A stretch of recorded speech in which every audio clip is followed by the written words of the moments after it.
مرحبا يا أصدقائي. الدجاج من أقرب الطيور إلى الإنسان، ويستفيد الإنسان من لحمه وبيضه أكثر من أي طير آخر، فالصلة وثيقة منذ الأزل. هل تعرفون أن للدجاج أنواع كثيرة؟ الإجابة ستكون لا، لأننا تعودنا على نوعين أو ثلاثة من الدجاج، ولا نعرف شيئا عن باقي هذه الأنواع. لذا سنستعرض عليكم في هذا الفيديو أغرب 5 أنواع الدجاج التي لن تصدق أنها موجودة فعلا.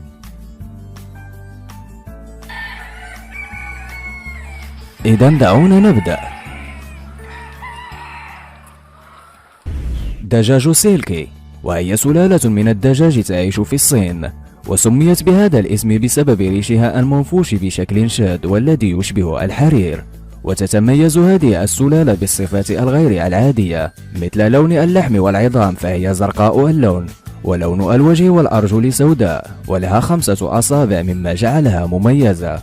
وتأتي هذه السلالة بعدة ألوان، 3 بيضات في الأسبوع.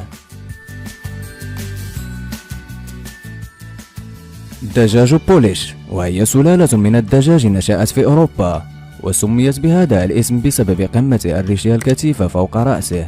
وأتت هذه السلالة في الأصل من وسط آسيا إلى روسيا في القرن الثاني عشر، وانتقلت بين أوروبا حتى أصبحت سلالة أوروبية، ولون أرجله سوداء غير مريشة، ويتميز كذلك بوجود قمة كثيفة من الريش فوق رأسه. وهناك الكثير من الألوان الجميلة التي نشأت من قبل البولنديين، ولون قشرة بيضه بيضاء اللون. دجاج سلطان، وهي سلالة من الدجاج نشأت غرب تركيا، وقد انتقلت إلى بريطانيا على يد الآنسة إليزابيث واتس عندما أخذت قطعا من هذه السلالة إلى بريطانيا. وقد انتقل إلى أمريكا الشمالية عام 1867، وقد تم قبولها من قبل الجمعية الأمريكية لكمال الدواجن، ويمتاز بامتلاكه 5 أصابع وبوجود قمة كثيفة من الريش على رأسها، ولون أرجله رصاصي مائل إلى البياض ومغطاة بالريش. وهناك 3 ألوان فقط، وهي الأبيض والأسود والأزرق.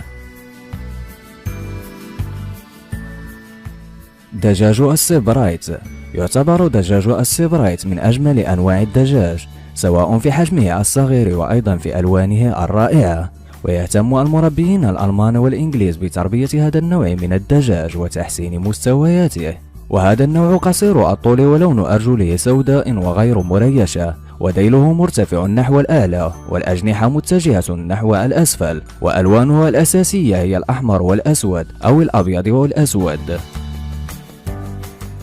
دجاج دونغ تاو، يعيش هذا النوع في فيتنام، ويعد من أكثر الأنواع التي تحظى بشعبية كبيرة. وهذا الدجاج من سلالة نادرة، لذلك لا يعرفه الكثير، فبالرغم من شكله الغريب إلا أنه يقدم في المطاعم إلى الأثرياء.